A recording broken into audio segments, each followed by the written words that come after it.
Nas paz, meus irmãos, vamos ficar de pé mais uma vez.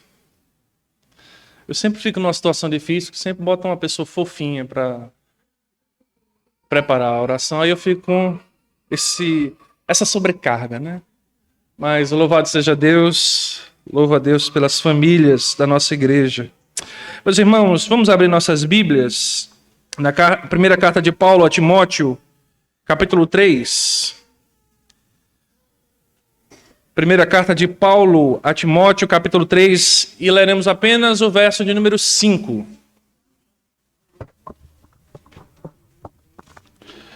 Primeira Timóteo 3, 5.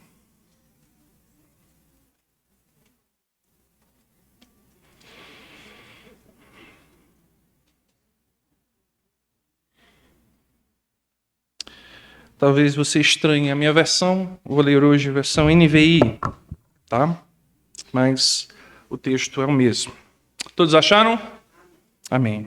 Diz o texto da palavra do Senhor. Se, pois, alguém não sabe governar a sua própria família, como poderá cuidar da igreja de Deus? Vou ler mais uma vez, meus irmãos. Pois, se alguém não sabe governar a sua própria família, como poderá cuidar da igreja de Deus? Oremos ao Senhor. Santo Deus, amado Pai, que o Senhor nos auxilie, Senhor. Sabemos que somos falhos, carentes, necessitados de Ti, Senhor. Por isso, nos ajuda, Senhor. Tende misericórdia de nós, por Teu santo nome, e nos ajuda, Senhor. É assim que nós oramos a Ti, por meio do Teu Filho amado, Jesus. Amém. Podem sentar, meus irmãos?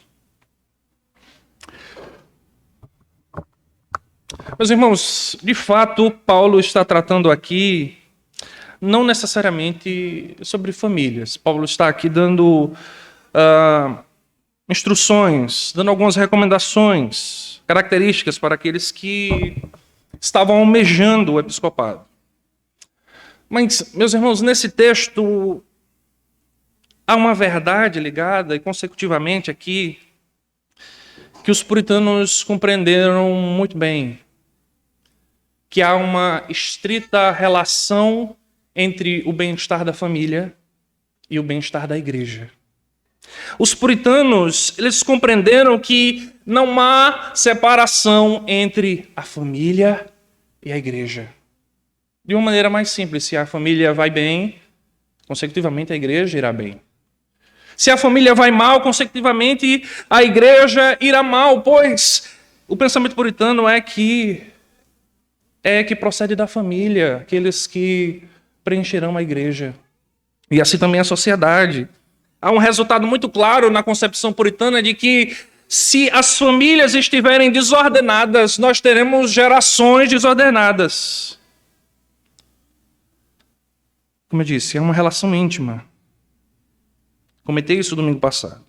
Para os puritanos, a família precisava ser guiada inteiramente por sua definição do seu propósito. Toda família, ao ser constituída, ela precisa compreender que há um propósito. Meus irmãos, o propósito da família não é apenas prover relações sexuais, como alguns pensam. Não é apenas fazer moda, para fazer festa. Olha, vamos casar, qualquer coisa se não der certo, a gente separa. Essa não era a concepção puritana.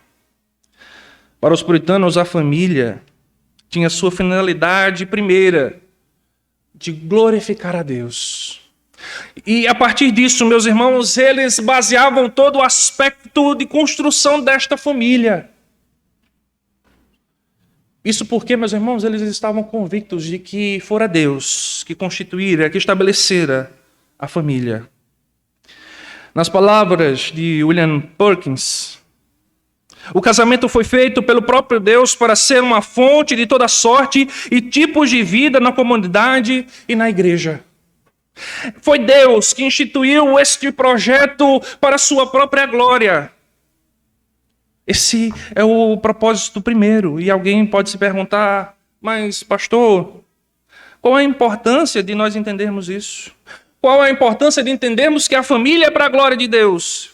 E a resposta puritana seria: A partir do momento que você compreende que o propósito da sua família é glorificar a Deus, você vai constituir todo o projeto e determinará todo o fundamento da sua família a partir disso.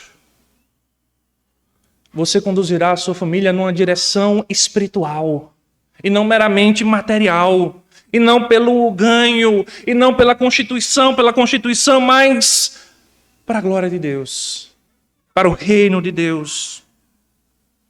Uma vez, meus irmãos, definido o propósito primário da família, os puritanos avançaram, afirmando os seus objetivos posteriores. Eles criam que a família era uma unidade fundamental de uma sociedade santa, de uma sociedade que compreendia os seus deveres, as suas obrigações. James Pickford disse: tais como são as famílias, tal tem de ser, afinal, a igreja e a comunidade. William Golding também caracteriza dizendo uma escola onde são aprendidos os primeiros princípios e fundamentos de governo e subordinação. É a família. É na sua casa, é no seu lar, onde você precisa aprender os primeiros fundamentos, onde as bases da sociedade e da igreja serão constituídas. Como eu disse na semana passada, se você não construir bem essas bases, você não poderá reclamar do desempenho e do desenvolvimento da sua família. Porque, meus irmãos, nós não podemos delegar esta vocação nos dada por Deus. Não é na igreja que serão nos dadas as bases. Não será nas escolas que nós receberemos as bases, mas em casa. Seus filhos, suas filhas precisam aprender de vocês os primeiros passos na fé. Eles precisam aprender de vocês os primeiros passos em obediência e retidão ao Senhor. E não terceirizar a outros. Os puritanos fundamentavam sua vida nesse pensamento. William Golding ainda diz que a verdadeira imagem da comunidade é a família. Para eles, para os puritanos, as famílias eram como o berçário da igreja e da sociedade.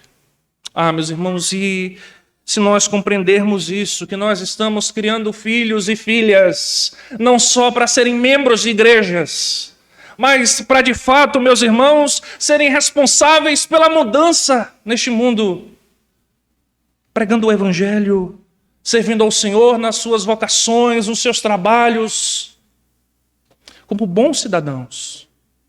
Era esse o pensamento. E por isso, meus irmãos, eu gostaria de trazer aqui mais 2 princípios puritanos de conduzir a família segundo eles entenderam que era a condução de Deus. Em primeiro lugar, preste atenção, para a família puritana, o culto doméstico era o meio mais poderoso para criar filhos. Algo que para nós hoje parece simples. Olha, culto doméstico, mas, meus irmãos, estes homens e mulheres, essas famílias, pegaram estes cultos e transformaram em armas na criação dos seus filhos. O culto doméstico diário era uma necessidade e um privilégio no lar puritano. Eles viam esses momentos, meus irmãos, como um momento poderoso na condução e na instrução de seus filhos. Viam um momento maravilhoso para instruir-lhes no amor, pela glória de Deus e pelo bem-estar da igreja. E isso, meus irmãos, lhes compungia, lhes dava um chamado de exigência. Para as famílias puritanas, o culto doméstico não era se der tempo. Olha, se der tempo, nós vamos fazer um culto ali rapidinho antes das refeições.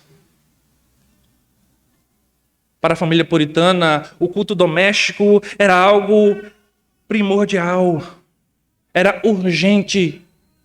Eram momentos que não poderiam ser deixados para depois. Para os pais, deixar de liderar a família no culto a Deus era uma falha na paternidade. Pois nenhum pai poderia negligenciar o culto doméstico e manter uma boa consciência. Meus irmãos, William Whiteley disse que, e preste atenção, meus irmãos, se um pai não lidera a sua família nos caminhos de Deus por meio do culto doméstico, ele mantém um lar de amigos, um seminário para o diabo, um berçário do inferno e um reino da morte. Abandonar essa vocação era estabelecer um caminho para o mundo adentrar na família. E esses cristãos não poderiam permitir que isso acontecesse. Esses cristãos iriam fundamentar a sua vida, se esforçando a cada dia para manter o seu lar firme na presença do Senhor. E certos, meus irmãos, que por si só eles seriam incapazes de conquistar isso. Por isso os puritanos criam na dependência do Senhor, que o seu Santo Espírito estaria sobre sua palavra, abençoando as suas famílias. Por isso, as famílias puritanas se reuniam para o culto 1 ou 2 vezes por dia.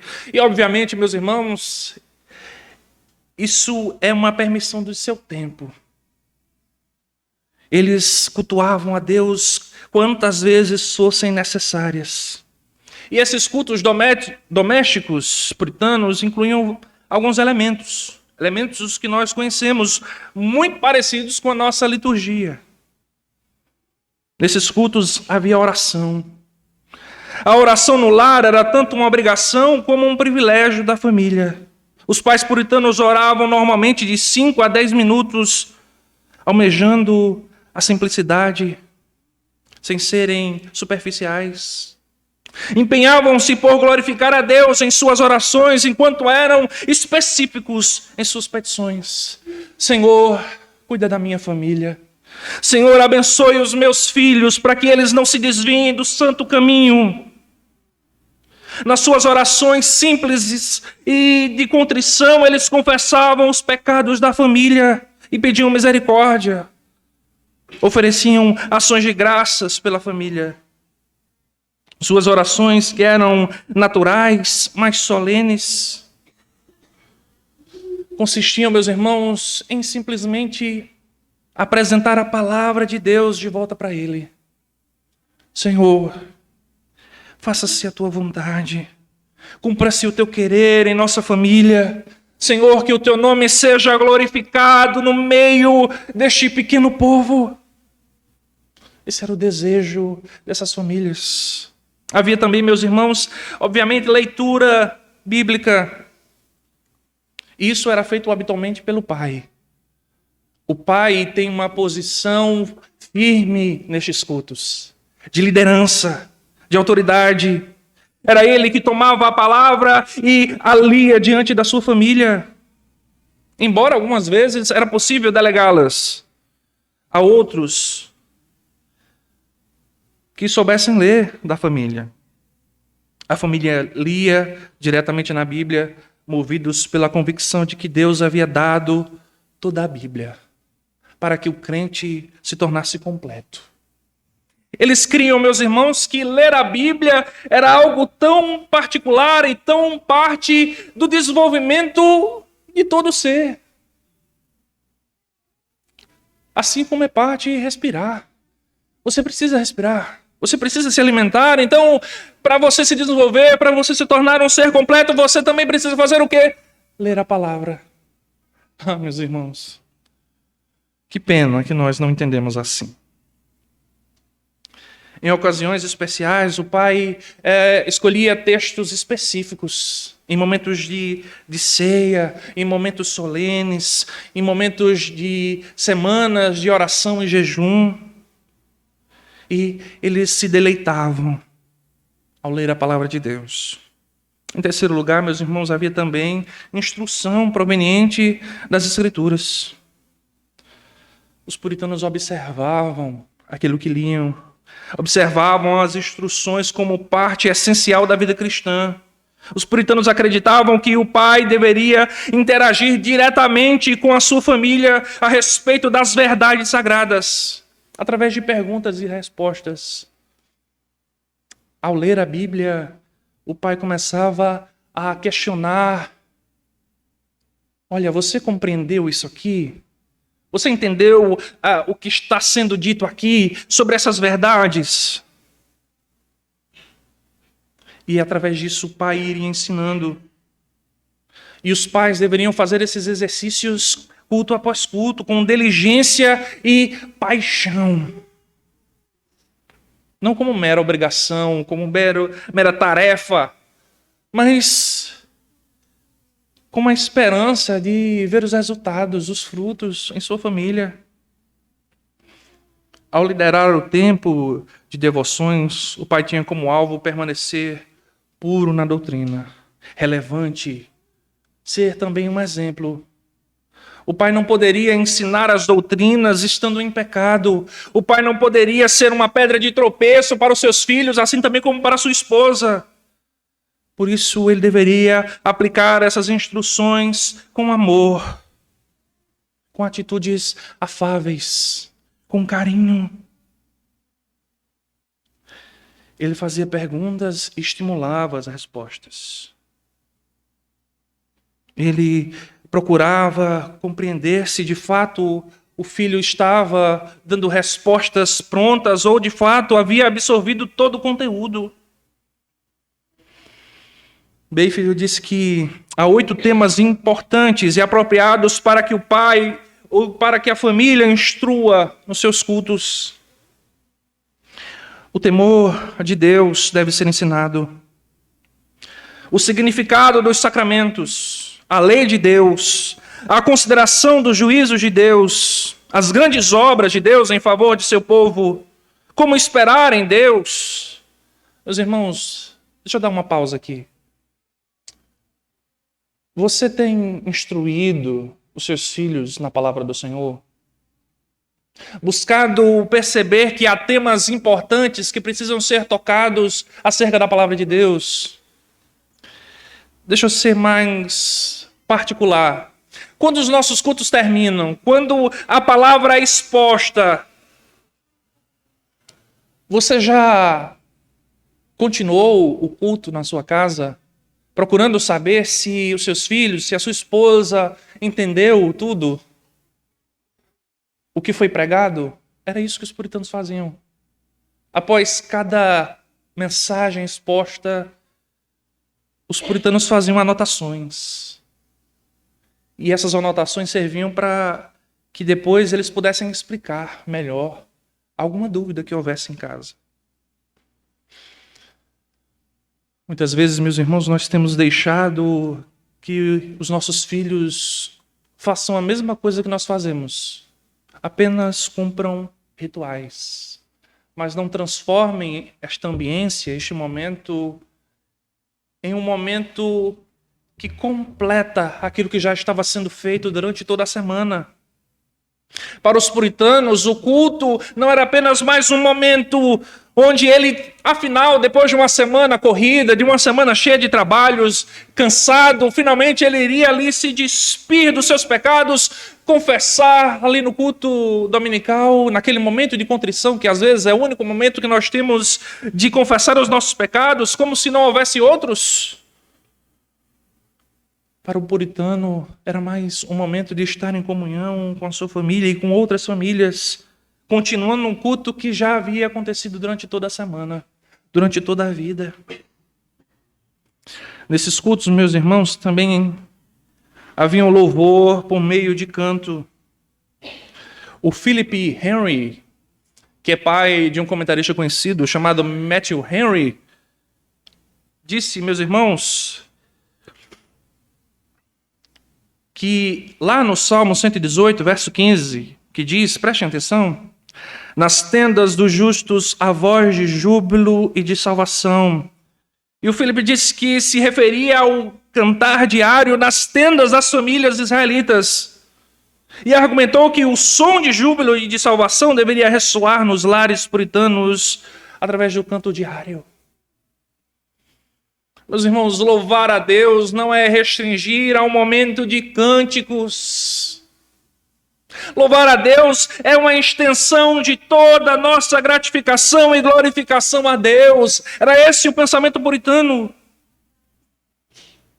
Israel adorava a Deus em suas tendas e as famílias deveriam adorar a Deus em suas casas, cantando e louvando ao Senhor.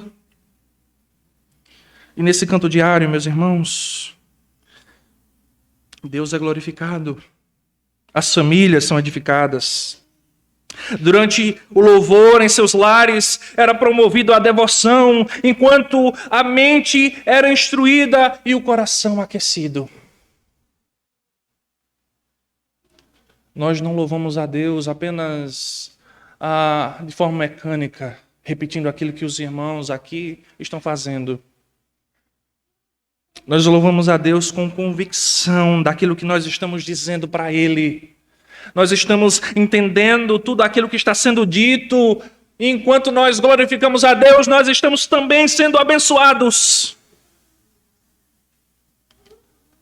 E por isso, meus irmãos, os puritanos compreendiam que cantar a Deus não pode ser qualquer coisa. Não pode ser qualquer palavra. Tinha de ser bíblico, doutrinário, correto. E, obviamente, feito com o coração e com sentimentos.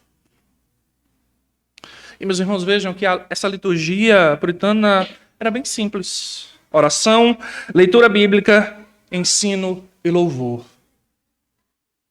Eles gastavam pouco tempo, mas esse pouco tempo era precioso. Porque era a partir daqui que as famílias cuidavam dos seus filhos, que os pais cuidavam das suas esposas, cuidavam dos seus filhos e filhas. E a partir daí, eles os preparavam para prosseguir na vida. E esse, de fato, meus irmãos, é o segundo ponto que eu quero tratar com vocês. Se para o puritano a criação começa na concepção, vou repetir. Para o puritano, a criação começa na concepção. A partir do momento que você descobre que vai ter filhos, você começa a criá-los. Repetindo o que eu falei na semana passada, os puritanos oravam diariamente, porque eles sabiam que nasceria um pecador. E esse pecador precisaria do Evangelho. Eles clamavam ao Senhor: Senhor, tem de misericórdia, salva o meu filho, salva a minha filha. Confiantes, crentes que o Senhor derramaria a sua graça e misericórdia. Mas como eu disse, se os pais criam que começa a criação na concepção, ela se estendia em uma presença marcante na vida dos seus filhos. A presença dos pais durante o desenvolvimento dos filhos é fundamental. Pois os pais compreendiam que eles tinham uma experiência, eles tinham uma sabedoria que seria útil para instruir esses filhos. Por isso, meus irmãos, os pais se dedicavam a contribuir com uma escolha de uma profissão. No século XVII, meus irmãos, os rapazes e moças eram preparados para uma profissão vitalícia. Não era como nos nossos dias, que nós começamos um trabalho e daqui a alguns anos mudamos para outro porque não gostamos daquele. Não. Naquela época, ter um trabalho era algo que era vivenciado para o longo de toda a vida. Os puritanos nos argumentavam que Deus havia pré-ordenado uma profissão específica para cada crente, segundo eles criam, pelo qual ele ou ela deveria viver e trabalhar para a glória de Deus. Quando os filhos entravam na adolescência, seus pais começavam este trabalho de percepção de talentos e vocações. E esperavam ajudar os seus filhos a determinar qual profissão eles seguiriam. Você já fez essa experiência de tentar perceber nos seus filhos quais são os talentos que ele tem? Quais são os desejos do seu filho? E perguntar: olha, o que você quer ser? O que você quer ser quando crescer?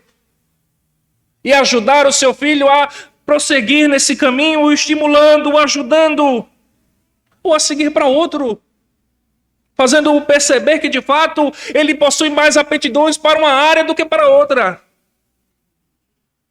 Adams resumiu bem a tarefa dos pais. Prestem atenção, meus irmãos. Os pais cristãos se preocupam não somente em treinar os filhos para os negócios do mundo, mas também em fazer o que puderem para promover-lhes uma profissão ou vocação honesta, apropriada e útil, pela qual podem servir a sua geração, conforme a vontade de Deus. Com as habilidades que Ele lhes deu e com as inclinações que implantou neles, por meio do que podem promover para o reino de Cristo. Jovens, vocês já pararam para perguntar a Deus qual é a vocação que Ele tem para vocês? Qual é o desejo de Deus para as suas vidas? Se não, perguntem. Falem com Deus. Senhor, o que o Senhor quer que eu faça? Qual é o teu desejo, Senhor? Como eu posso contribuir para promover o teu reino com a minha carreira, com a minha vida? Nós não podemos, meus irmãos, restringir o ato da vocação apenas ao conceito ministerial. De fato, alguns de vocês poderão apresentar qualificações, habilidades para o ministério. Mas, meus irmãos, o chamado vocacional de Deus está para todas as profissões. Em todas elas você poderá glorificar a Deus. Em todas elas você servirá ao Senhor como um crente. Lembrem-se, não há separações entre crentes e trabalhadores. Você, quando sai daqui, não deixa uma roupinha ali atrás da porta. A sua roupinha de ovelha, de crente. Não. Você é crente o tempo todo. Você glorifica a Deus o tempo todo. Você serve a Deus o tempo todo. Era esse o desejo dos pais. Que os filhos trabalhassem e fossem desenvolvidos em suas carreiras com o fim de glorificar a Deus. Pois esse é o conceito fundamental da família.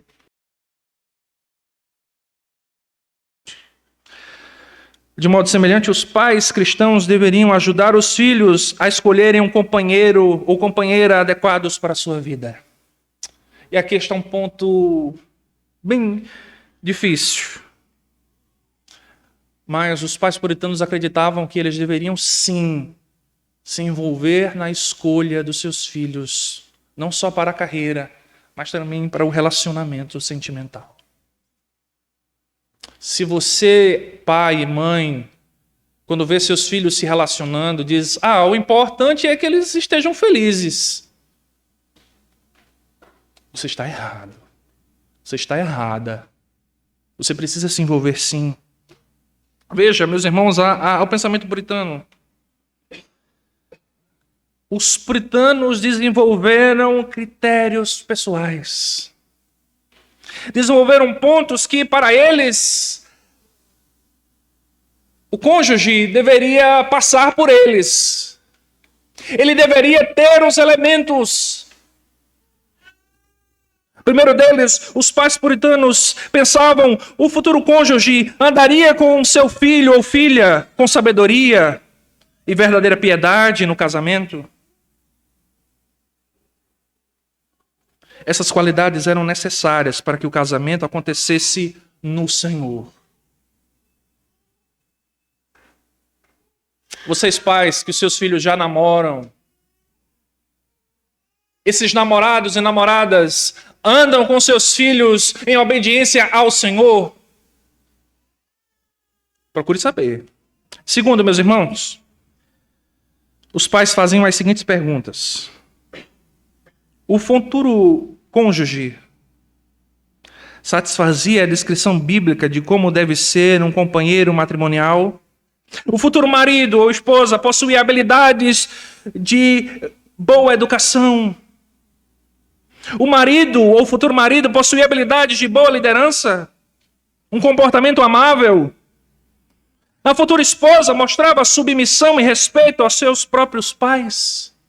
Há um ditado que nós ainda usamos: olha, se ela não respeita os pais, ela não vai respeitar o marido.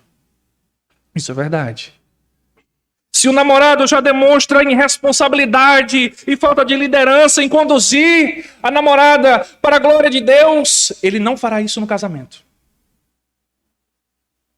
Prestem atenção, pais. Para os puritanos, uma mentalidade bíblica quanto ao casamento e um caráter que refletia essa mentalidade tinham importâncias cruciais. Não dá para esperar que as coisas aconteçam depois de casados. Depois que casou, meu irmão e minha irmã, você vai ter que conviver.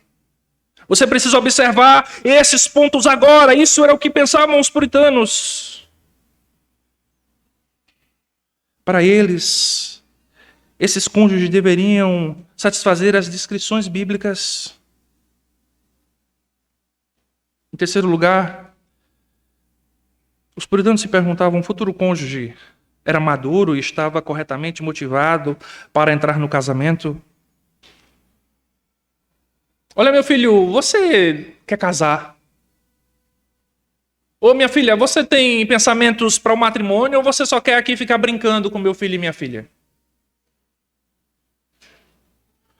Era necessário evitar casamentos por motivos errados, tais como o amor ao dinheiro ou ao poder. Quais são as motivações que os seus cônjuges têm para se relacionar? Em quarto lugar, o futuro cônjuge tem objetivos iguais ao seu filho ou filha em termos de classe, em termos de objetivos de trabalho, de classe social. Para os puritanos era necessário evitar os julgos desiguais. E devemos lembrar, meus irmãos, que estamos aqui falando de 3 séculos atrás. Não era comum alguém mudar de objetivos assim facilmente, mudar de status financeiro tão fácil. Para eles era importante que o seu filho e sua filha tivessem objetivos bem concretos e estabelecidos.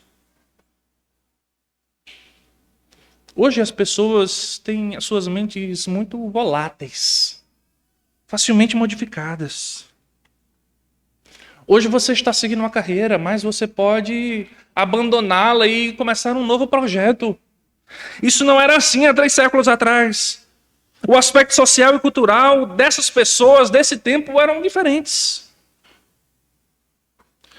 Por isso também deveria ser observado.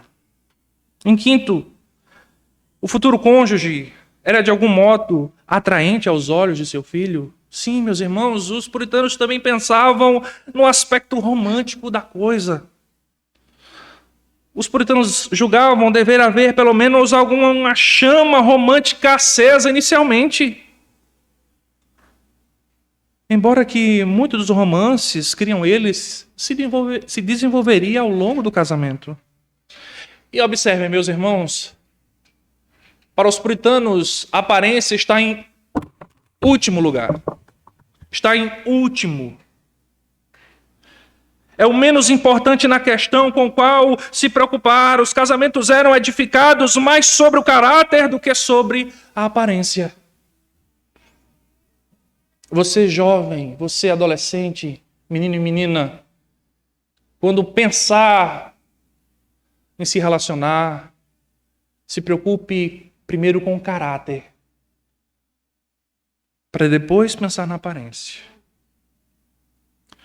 Os pastores puritanos também se envolviam, de certa forma, neste trabalho dos pais, dando-lhe conselhos para que os pais e filhos abandonassem alguns exageros, alguns extremos. Os pais não deveriam obrigar, exigir que os filhos aceitassem alguma profissão ou algum relacionamento só porque o pai queria, porque queria. De fato, para a constituição familiar, o mandamento do pai, a ordenança do pai, a sua autoridade era algo inviolável. Mas para esse aspecto os pais deveriam ponderar que o Senhor estava agindo na vida de seus filhos. O dever do pai seria aconselhar, instruir e mover para que o filho tomasse a melhor decisão, mas jamais obrigá-lo. O pai deve ser a ponte que conduz o filho à sabedoria. O pai jamais pode buscar levar o seu filho à ira e se envolver em relacionamentos ou em profissões por suas próprias motivações. Essa história de realizarmos os nossos objetivos por meio de nossos filhos não era algo que passava pela mente dos puritanos. Os pastores puritanos também conduziam os filhos a não rejeitarem de pronto o conselho dos pais. Ah, pai, eu não gosto dessa menina. Ah, pai, eu não gosto desse trabalho. Eu quero ficar em casa, jogando videogame. Eu quero ficar em casa. Eu quero me relacionar com quem eu quiser. Os jovens deveriam compreender que seus pais tinham mais sabedoria, mais experiência. E por isso eles tinham algo a oferecer. Eles já passaram por isso. E para eles, quando o conselho dos pais diferia substancialmente do desejo do filho ou da filha, o rapaz ou moça deveria orar a respeito do conselho e considerá-lo com seriedade. Antes que necessário, dissesse aos pais a respeito com amor e cordialidade que não seguiria por esse caminho. Filho, meninos e meninas, vocês devem observar aquilo que os pais de vocês estão dizendo. A mente puritana ensinava aos seus filhos que era preciso ter obediência. Era preciso respeitar a opinião dos seus pais. Essa história do filho dizer, pai, você não me entende. Você não sabe o que eu passo. Você não está na minha cabeça. Isso não era algo que não passava pela mente dos puritanos. Porque os filhos sabiam que os pais estavam os orientando com amor. Porque queriam eles bem. Porque queriam que seus filhos entrassem em profissões, em relacionamentos para glorificar a Deus. E por fim, meus irmãos, estou terminando. Apenas 3 conclusões, bem rápidas. Somente quando nós pararmos para compreender e nos despertarmos para o real propósito de nossas famílias como sendo inegavelmente para a glória de Deus, somente assim nós conseguiremos conduzir a nossa família com uma visão objetiva, não perdidos. Os novos pais, e eu me coloco nesse grupo, estão perdidos. O que eu farei? Como será? A base da criação dos seus filhos é para a glória de Deus. Precisamos compreender isso, nos despertar para isso. As famílias não são para encher as igrejas. As famílias são para glorificar a Deus. Seu filho e sua filha devem ser meios de glorificação ao Senhor. Você, marido, você, esposa, devem glorificar a Deus com suas vidas. Segundo lugar, segunda conclusão que nós temos com o pensamento puritano. Na visão puritana, os pais são chamados a conduzir a vida espiritual dos seus filhos. Essa tarefa, eu vou repetir, essa tarefa não é terceirizada para a igreja. Essa tarefa é de vocês. Vocês devem ensinar os fundamentos. Ah, pastor, mas o meu filho... Você está ensinando os princípios, as bases? Se sim, meu irmão, confie no Senhor, descanse em Deus, pois Ele fará o melhor.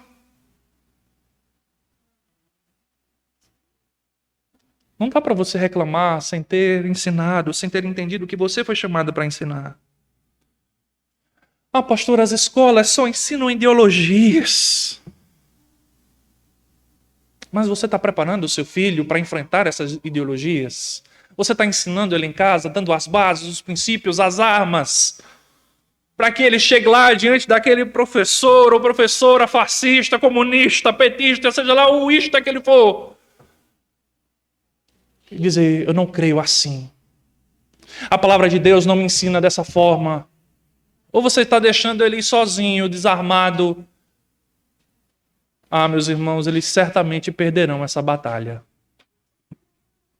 E por fim, basta dizer que desde a concepção até o casamento, os pais estavam completamente envolvidos na vida de seus filhos. Em cada área, a tarefa dos pais consistia em levar o filho a Deus e a realização da sua vontade.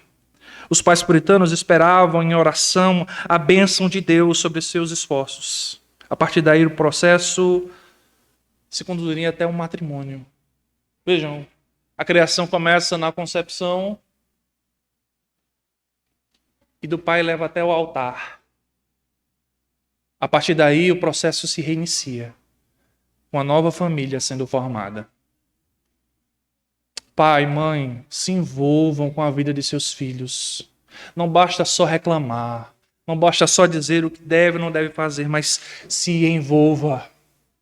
Não abandone os seus filhos e filhas, pois depois não dá para reclamar. Senhor, no que foi que eu errei? Deus está te dizendo em que você está errando. Há tempo de corrigir os nossos caminhos. Meus irmãos, os puritanos, de fato, não têm a totalidade daquilo que nós poderíamos considerar como o correto. Muitos deles se enganaram, alguns mudaram suas opiniões, e muitos dos puritanos não concordavam com tudo entre si. Mas se há um ponto que liga todos os puritanos é o seu amor pela sua família. Não deixe que esses pensamentos sobre família, sobre seus filhos, encerre agora no mês de maio. Este mês é importante para que nós reaprendamos alguns pontos, mas continue, invista em seus filhos, invista na sua família. Amém? Vamos orar a Deus. Desculpa, meus irmãos, passei alguns minutos, mas vamos orar ao Senhor. Senhor Deus e Pai, clamamos a Ti, Senhor, crendo que o Senhor é o Senhor das famílias. Que o Senhor nos chamou para nos constituirmos em famílias e a partir dessas famílias glorificarmos o Teu santo nome. Te pedimos, Senhor, por cada família dessa igreja neste momento, Senhor, por cada pai, cada mãe, cada filho e filha, Senhor. Sabemos, Senhor, que suas mentes, ó Deus, muitas vezes estão cheias de afazeres, cheias de preocupações. Mas nos desperta, Senhor, para amarmos os nossos filhos e cuidarmos da sua vida espiritual, para nos envolvermos com eles, Senhor, em amor e compaixão e fé. Nos ajuda, enquanto filhos, Senhor, a respeitarmos os nossos pais, a amarmos os nossos pais, sabendo que eles só querem o nosso melhor. Ó Senhor, nos ajuda, enquanto filhos, a glorificar o Teu santo nome, seja em nosso trabalho, seja em nossos relacionamentos. Mas, Senhor, em tudo que façamos para a Tua glória. É assim que nós oramos a Ti, em nome do Teu Filho, amado Jesus Cristo. Amém. Amém. Deus abençoe, meus irmãos.